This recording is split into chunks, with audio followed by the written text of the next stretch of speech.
கல்லீரல் சம்பந்தப்பட்ட பல நோய்களுக்கு ஒரு அற்புதமான மருந்தாக மாறுகிறது. ஆஸ்மாவை குணப்படுத்தக்கூடிய அற்புத மருந்து தான் இந்த ஓமத்தை நீர். சரி, நம்ம பாரம்பரியமாக இதை எப்படி தயார் செய்யணும்னு பார்க்கலாம். முதல்ல ஓமம் வாங்கிக்கோங்க. இப்போ நம்ம 1 லிட்டர் தண்ணி எடுத்துக்கணும்.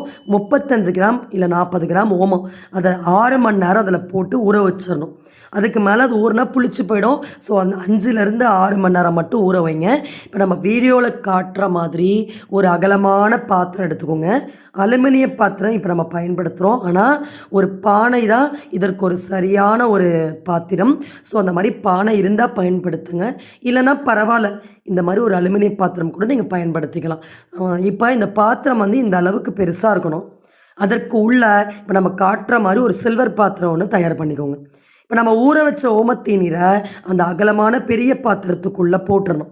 அந்த தண்ணீர் கீழே இருக்கணும், அதற்கு மேலே சில்வர் பாத்திரம் வைக்கணும். இப்போ நம்ம வீடியோவில்